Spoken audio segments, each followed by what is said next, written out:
오늘도 성령께서 우리와 함께 하실 줄 믿습니다. 제목 함께 한번 따라 하실까요? 하나님 어디 계십니까? 우리 예배 시간이 한 1시간 정도 되는데 설교 시간이 한 절반쯤 됩니다. 특히 이 무더운 여름은 제가 더 책임감을 느낍니다.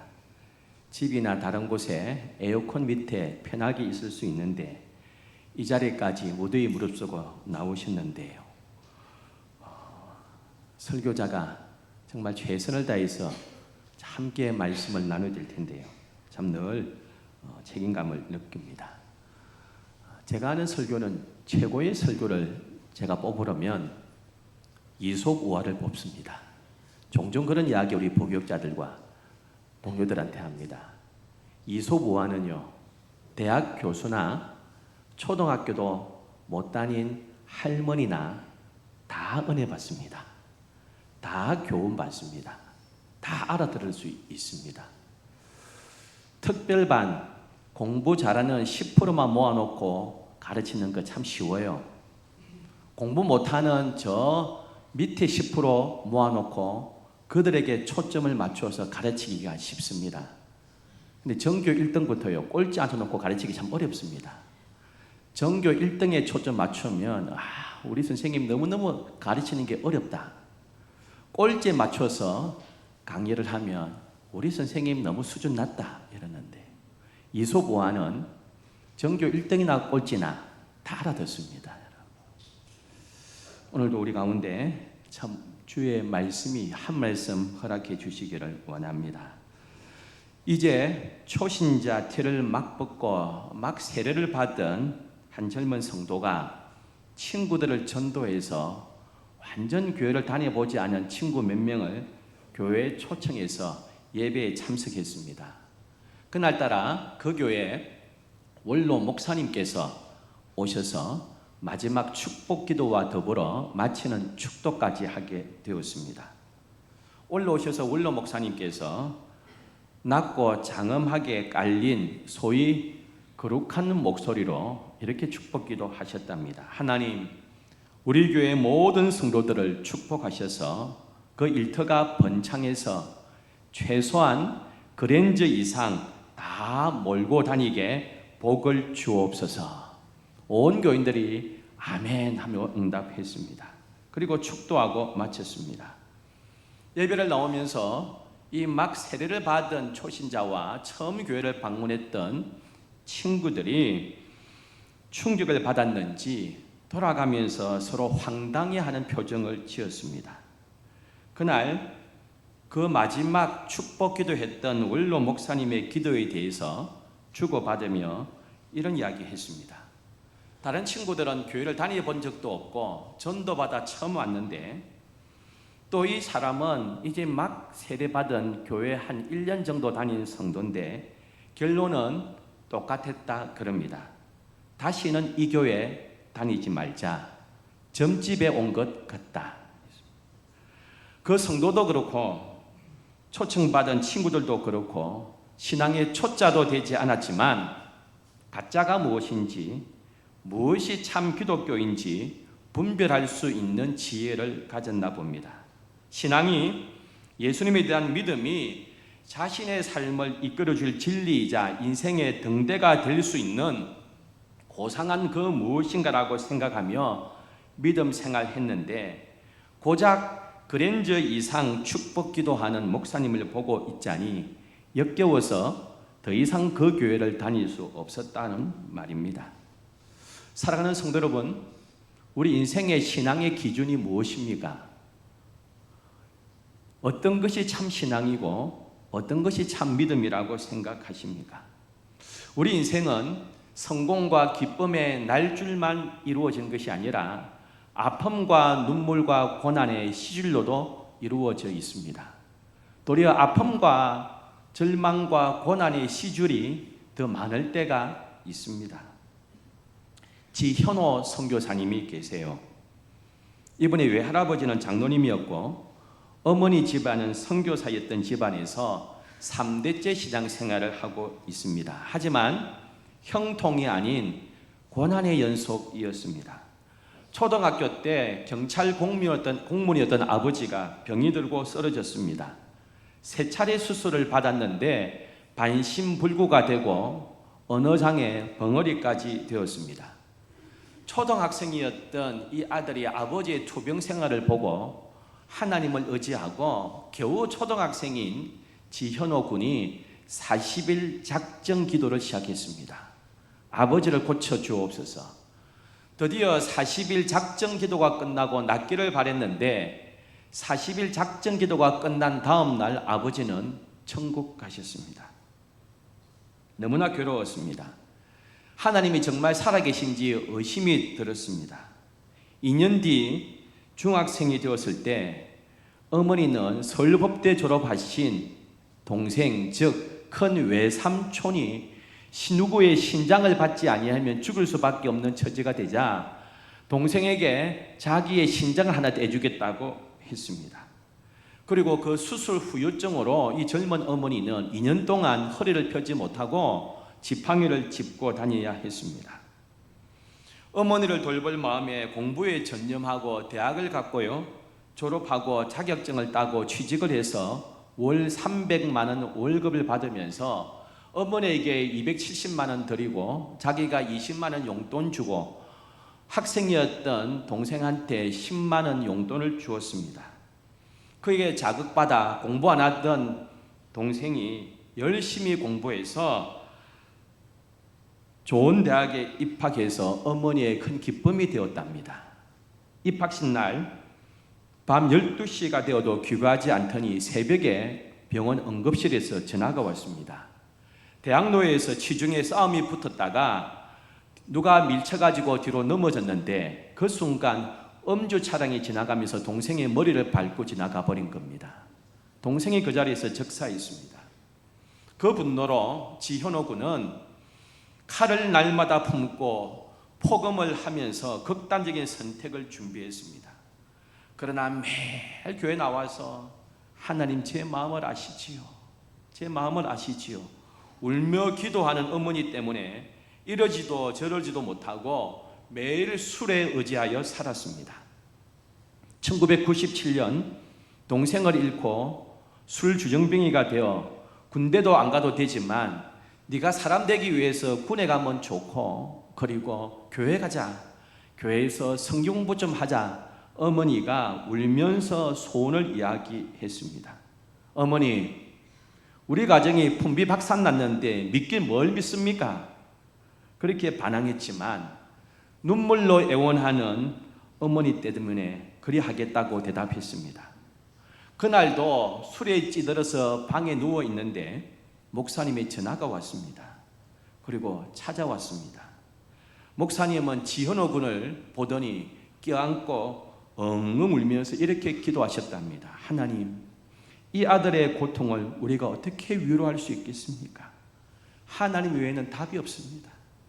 하나님, 이 아들에게 긍휼을 베풀어 주옵소서. 껴안고 우시며 기도하는데 목사님의 진심이 느껴졌습니다. 그 기도에 지현호 군이 무너졌습니다. 사랑의 분노를 녹였습니다. 그리고 1시간 동안 덩치 큰 두 사람이 서로 껴안고 울었습니다. 2004년에 출애굽기를 읽다가 너무 화가 나서 성경을 집어 던져버렸습니다. 하나님께서 이스라엘 백성들을 긍휼히 여기사 10가지 재앙으로 보호하시며 그 출애굽을 시켜주고 만나와 메추라기를 매일 공급하고 먹이시고 불기둥과 구름기둥으로 광야길을 인도하셨건만 매번 불평만 하고 원망하는 이스라엘 백성을 보다가 무슨 이러한 백성이 있나 하고 화가 나 버렸습니다. 저런 쓰레기 같은 이스라엘 백성을 죽이지 아니하시는 하나님이 이해가 되지 않았대요. 그러다가 기도 중에 은혜를 받았습니다. 주님의 감동이 현호야, 왜 그리 화가 났니? 너희 아버지는 3개월밖에 살지 못한다고 선고받았지만 내가 그 생명을 연장해서 2년간 살게 했다. 너희가 주야로 기도할 때에 너희 아버지 입술이 열렸다. 너희 아버지는 나를 찬양하다가 천국 갔다. 뭐가 부족하니? 너희 엄마가 외삼촌한테 신장 이식을 해 주었고 외삼촌이 그것 때문에 예수 믿고 구원받았는데 구원보다 큰 것이 뭐냐? 그 제사 출애굽한 이스라엘 백성보다 자기가 더 악하다는 것을 깨닫고 두려워 떨고요. 하나님, 저 같은 것도 용서받을 수 있습니까? 그렇게 기도하다가 성령 세례 받았습니다. 어머니가 가장 슬펐을 때는 1997년 둘째 아들이 대학 입학식 날 교통사고로 죽었을 때였습니다. 그 나머지 장남 하나밖에 남지 않은 그 아들은 술주정뱅이가 되었습니다. 장례를 치른 지 이틀 뒤에 어김없이 주일이 왔답니다. 어머니는 유초등부 교사로 섬기셨는데 창피해서 교회 가고 싶지 않았을 것입니다. 예수를 잘 믿었는데 과부되었습니다. 예수 잘 믿었는데 둘째 아들이 교통사고로 죽었습니다. 예수 잘 믿었는데 큰아들은 술주정뱅이가 되었습니다. 이런 저주스러운 상황 가운데 어머니는 유초등부 교사로 섬기기 위해서 주일 이른 아침에 교회 가셨습니다. 그 이유는 자기가 교회 가지 아니하면 자기 반 아이들이 고아처럼 뿔뿔이 흩어질까 봐 괴로워서 우시면서 가셨답니다. 예배 시간에 그냥 울었답니다. 아이들이 물었습니다. 선생님이 왜 울어요? 사실은 내 아들이 엊그제 죽었단다. 아이들도 울고 엄마도 울었답니다. 사랑하는 성도 여러분, 인생이 가장 비천할 때 하나님께 예배 드리는 그 예배자가 진짜 예배입니다. 우리 문제가 해결되지 않았음에도 불구하고 우리를 긍휼히 계시는 하나님 앞에 나아가 예배할 수 있는 그 믿음, 가장 절망적이고 비천한 순간에 드리는 예배를 하나님은 기뻐 받으십니다. 하나님은 그 어머니를 기뻐하셨어요. 그 다음부터 어머니 반 아이들이 계속 부흥하면서 분반에 분반을 하고 너무 많이 보내주셔서 연말에 최우수 교사상을 받았습니다. 그 어머니는 대통령상보다 하나님이 주시는 이 상이 더 영광스럽다고 했습니다. 비천한 자를 기억하시는 하나님께 너무 감사하다고 했습니다. 에스겔이라는 청년이 있었어요. 제사장의 아들로 태어났습니다. 제사장은 세습이기 때문에 아버지가 제사장이면 아들도 제사장 수업을 받다가 역시 제사장으로 임명을 받습니다. 제사장은 기득권 안에 기득권입니다. 지금 목사의 신분하고 다릅니다. 큰 교회 목사님들 외에는 대한민국 대부분 목사님들이 어렵습니다. 하지만 제사장은 신분이 보장되고요, 존경과 인정받는 자리였습니다. 아버지가 제사장이면 어릴 때부터 제사장 수업을 받다가 나이 25살이 되면 보통 인턴 제사장이 됩니다. 그리고 5년 뒤에 30살이 되면 올리브 기름을 부으면서 정식 제사장으로 사역을 시작하게 됩니다. 그렇게 에스겔은 제사장의 아들로 태어나서 제사장 수업을 받으면서 드디어 25살이 되었어요. 인턴 제사장 직무를 감당하는데 바벨론이라는 큰 제국이 쳐들어와서 요야긴 왕을 포로잡고 많은 강요를 포로잡고 젊은이들을 포로잡아서 바벨론 땅으로 끌고 가서 그 젊은이들을 강제 노역을 시키고 있습니다. 오늘 1절에 30째 해입니다. 자기 나이가 지금 30살이 되었다는 것이지요. 2절은 이렇게 기록합니다. 여호야긴 왕이 사로잡힌 지 5년, 즉 포로 생활한 지 5년 됐다는 것입니다. 25살에 포로로 끌려와서 지금 5년이 지나서 나이 30이 되었습니다. 예루살렘에 있었다면 그는 지금 정식 제사장으로 사역을 시작할 나이입니다. 여러분, 25살 때 창창한 나이에 끌려왔습니다. 1년 뒤에는 돌아갈 수 있겠지 기다렸습니다. 2년 뒤에는 돌아갈 수 있겠지. 그 다음에는 풀려날 수 있겠지. 그런데 그러다가 그 젊은 5년의 세월이 지나가 버렸습니다. 그래도 돌아갈 기미가 보이지 않습니다. 해방될 전혀 기미가 없습니다.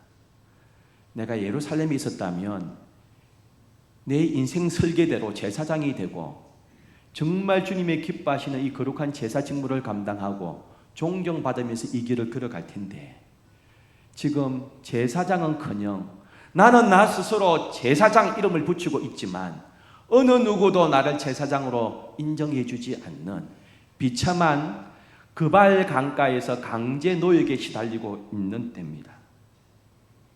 기도에도 응답이 없고요, 하나님의 음성 들을 수 없고, 절망과 아픔과 고난의 세월이 5년 지나가 버렸습니다.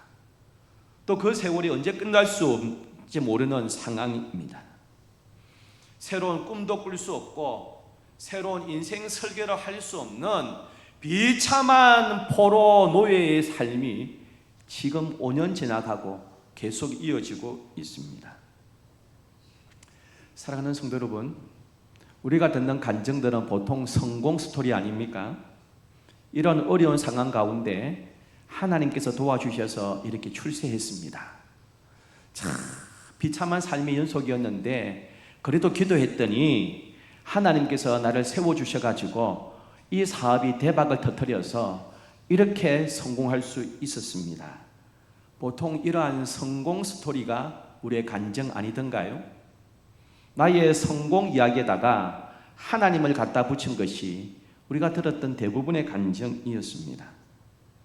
그래도 저는 이런 간증보다 아픔의 현장에, 고난의 현장에, 절망의 상황 가운데서도 내 믿음 저버리지 않고 예배자로 서 있습니다, 이런 간증이 참 저는 더 귀하고 좋아요. 오늘 3절에 이렇게 기록합니다. 갈대아 땅 그발 강가에서 여호와의 말씀이 불시아들 제사장 나 에스겔에게 특별히 임하고 여호와의 권능이 내 위에 있으니라, 이렇게 되어 있는데요, 성경 히브리어 원문에 한 단어가 빠져 있습니다. 저는 그 단어를 정말 좋아하는 단어입니다. 이 히브리어 단어 하나를 빠뜨리고 해석했는데요, 삼이란 단어입니다. 히브리어 삼, 이 뜻은 그곳에, 바로 그 자리에, 이런 뜻입니다. 그 단어를 넣어서 해석을 하면 이렇습니다. 갈대아 땅 그발 강가, 바로 거기에 여호와의 말씀이 임하였다는 것. 그발 강가, 바로 그곳이 어떤 곳입니까? 실패의 현장, 아픔의 현장, 눈물의 현장, 소망이 보이지 않는 절망이 가득한 바로 그 자리에 하나님께서 말씀하시기 시작했다는 것입니다. 1896년에 노벨 문학상을 받은 엘리 위즐이라는 사람이 있습니다. 이 사람의 자전적인 소설 밤낮 그리고 새벽이라는 세 편의 소설이 있습니다. 제가 대학 시절에 이 자전적인 소설을 읽으면서 너무 마음이 아팠습니다. 아버지와 어머니 그리고 누이가 자기와 함께 아우슈비츠로 끌려갑니다. 유태인이라서. 남자는 이쪽, 여자는 이쪽 하면서 그 순간부터 어머니와 누이를 보지 못했습니다. 아버지와 어머니와 누이는 아우슈비츠 가스실에서 죽었습니다. 소년이었던 자기는 그 다음 차례였는데 마침 2차 대전이 끝나면서 아우슈비츠에서 풀려난 생존자가 되었습니다. 그 수용소에서 그 어린 시절 못 볼 것 참 많이 보았습니다. 한 번은 남자 둘, 어린이 하나가 유태인 3명이 아우슈비츠 수용소 탈출을 시도하다가 얼마 못 가서 잡혔습니다. 모든 수용소 유태인들을 그 광장 마당에 다 세우고 절대 눈 감지 못하게 하고요, 눈 감는 그 순간 총살한다 했습니다. 탈출하다가 잡혀온 그 3사람을 교수형시키는데 똑똑히 보라 했습니다. 앞으로 탈출하다가 잡히면 이렇게 비참하게 죽는다는 것을 경고하기 위한 것입니다. 3사람을 목매달았는데요, 어른 둘은 잠시 발버둥 치다가 죽었습니다. 어린 소년은 몸무게가 가벼웠어요. 공중에 목매달 달려있는데 가벼운 몸무게 때문에 바로 죽지 못하고 30분 이상을 발버둥 치고 있습니다. 그 비참한 현장에 한 유태인이 뒤에서 작은 소리로 이렇게 말했습니다. 자비로운 하나님, 은혜로운 하나님이라면서 그 하나님 지금 어디 계시냐? 그때 누군가가 작은 소리로 이렇게 이야기했습니다. 그 하나님, 저 소년 옆에 같이 매달려 계신다 했습니다. 그렇습니다. 그 아픔의 현장에, 절망의 순간에, 하나님이 살아계시지 않는 것 같은 고난의 현장에 사실은 하나님께서 함께 고난당하고 함께 우시고 함께 매달려 계셨던 것입니다. 우리가 고난당할 때, 이러한 어려운 가운데 내가 있을 때 하나님이 함께 하셔야 되는데, 하나님의 은혜가 있어야 되는데 도대체 하나님 어디 계십니까? 원망하기 쉽습니다. 근데 사실은 그 고난의 현장에 우리 주님이 함께 계시다는 겁니다. 제가 몇 년 전에 부산 성경신학원에서 에스겔서를 1장부터 마지막 장까지 한 학기 강의를 했습니다. 그리고 강의가 끝나고 기말고사 문제를 냈습니다. 기말고사 문제 내면서 맨 마지막에 이런 문제를 냈습니다. 3 하나님, 거기에 계시며 말씀하시는 하나님을 경험한 대로 적으시오 했습니다. 기장군에서 공부하러 오신 한 여집사님이 이렇게 답을 적었더군요. 여러 해 전에 남편이 작은 사업을 하다가 부도가 나서 가정경제 파탄이 왔습니다. 쌀도 10kg씩 사지 못하고 쌀집에 가서 한 대씩 사서 조금씩 밥을 먹고 반찬도 하나 없어서 김치 하나 넣고 먹을 때였습니다. 막내 아들이 중학교 입학을 하게 되었습니다.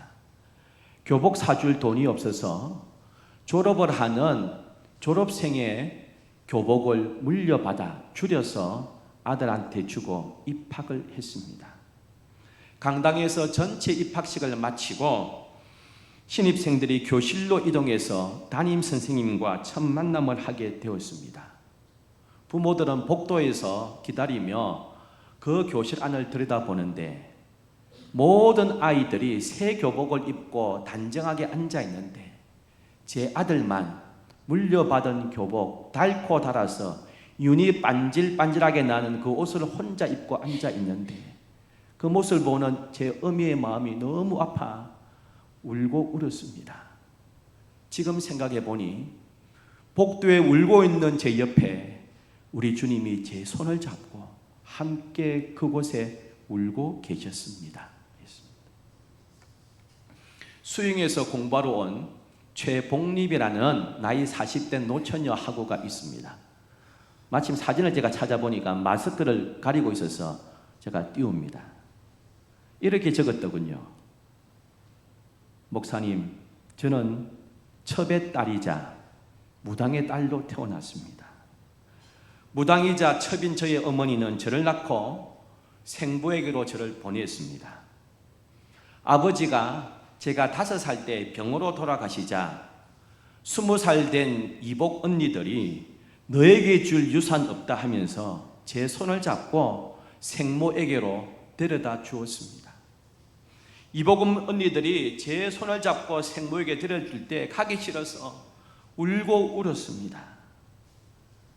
돌아보니 울고 있던 그 자리에 주님이 제 손목을 잡고 함께 울고 계셨습니다. 뒤에 내용들은 제가 생략하고 끝에 이렇게 적었습니다. 첩의 자식도 무당의 딸도 하나님의 자녀가 될 수 있습니까? 저 같은 무당의 딸도 저 같은 첩의 자식도 주님의 사역자가 될 수 있을까요? 하고 적었습니다. 예레미야 31장 20절은 이렇게 기록합니다. 에브라임은 나의 사랑하는 아들, 나의 기뻐하는 자식이 아니냐. 내가 그를 책망하여 말할 때마다 깊이 생각하노라. 그러므로 그를 위하여 내 창자가 될 거러니 내가 반드시 그를 불쌍히 여기리라. 여호와의 말씀이니라. 하나님은 범죄한 이스라엘 백성들을 책망하시면서도 마음이 아프대요. 그들을 징계하시면서도 창자가 끊어지듯이 괴롭다고 이야기하세요. 이스라엘 백성들이 고난 가운데, 징계 가운데 가슴 아파 함께 우시고 있다고 말씀하세요. 우리가 고난 당할 때, 절망스러운 상황할 때 하나님 어디 계십니까? 하나님 이럴 때 뭐라고 말씀하십니까? 위로해 주셔야죠. 하나님 어디 계세요? 할 수 있지 않습니까? 우리 죄를 짊어진 바로 저 십자가에 하나님이 함께 계시고요. 어린아이가 매달려 있는 그 교수대에 우리 주님이 함께 매달려 계십니다. 갖는 아기를 내다버린 그 휴지통 안에 우리 주님 그 아기와 함께 누워 계시고, 지진으로 건물이 다 붕괴되어 가족을 찾을 수 없고 울부짖는 베네수엘라의 그 가족들 옆에 함께 울고 계시고요. 그 무너진 빌딩 안 속에 빠져나오지 못하고 신음하고 있는 그 백성 옆에 함께 울고 계십니다. 우리가 누워있는 침상 안에 함께 계시고요. 우리의 눈물과 고통 가운데 있을 때 그 자리에 함께 울고 계십니다. 제사장의 아들로 태어나 제사장 수업을 받으며 인턴 제사장으로 사역을 시작했는데 얼마 되지 않아 끌려와서 강제 노역에 시달리고 있습니다. 기도해도 응답이 없고요. 나아질 기미는 전혀 보이지 않습니다. 머리로 알고 배웠던 하나님을 만날 수 없었습니다. 그 하나님 선하시다고 했는데 도무지 그렇게 느껴지지 않습니다. 도대체 살아계신 하나님은 어디 계신지요? 나의 상황과 아픔을 알고 계시는지요? 절망과 어둠이 깊어가던 그 자리에 드디어 그곳에 하나님께서 말씀하셨습니다. 눈물의 현장, 고난의 현장, 절망의 자리, 그곳에 우리 주님이 에스겔과 사실은 함께 계셨던 것입니다. 에스겔은 고난의 현장에 함께 하셨던 그 하나님을 비로소 경험했습니다. 바로 그 자리에서 위로하시고 함께 울고 계셨던 주님이 계셨군요. 깨달았습니다. 그래서 저는 성경 에스겔서를 읽으면서 가장 중요한 단어 하나를 꽂으라면 3입니다. 바로 그 자리에. 그래서 에스겔은 3으로 시작해서 3으로 마칩니다.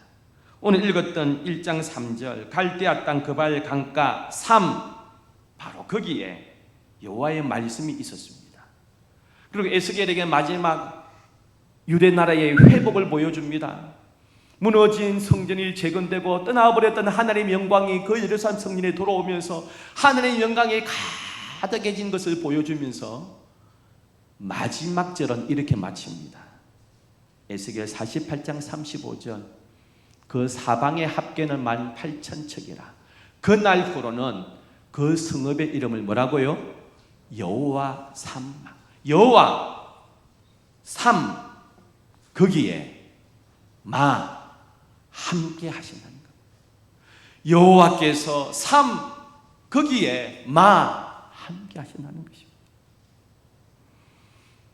갈대아 강가, 소망과 희망이 보이지 않는 절망의 그 자리에도 함께 하시고요. 영광이 가득한 그 자리에도 함께 하셨던 분이십니다. 사랑하는 성도 여러분, 오늘도 힘들어하는 우리 곁에 하나님은 침묵하시는 것 같지만 눈물의 그 자리에, 아픔의 그 자리에 함께 하시고 계시는 줄 믿습니다. 함께 눈물 흘려주시고 그 가장 힘든 순간에 옆에 손잡고 계셨다가 하나님의 영광으로 가득한 그 자리까지, 그 영광의 자리까지 우리를 인도하시고 우리를 이끌어 가실 하나님이신 줄 믿습니다. 참 좋으신 하나님 아버지,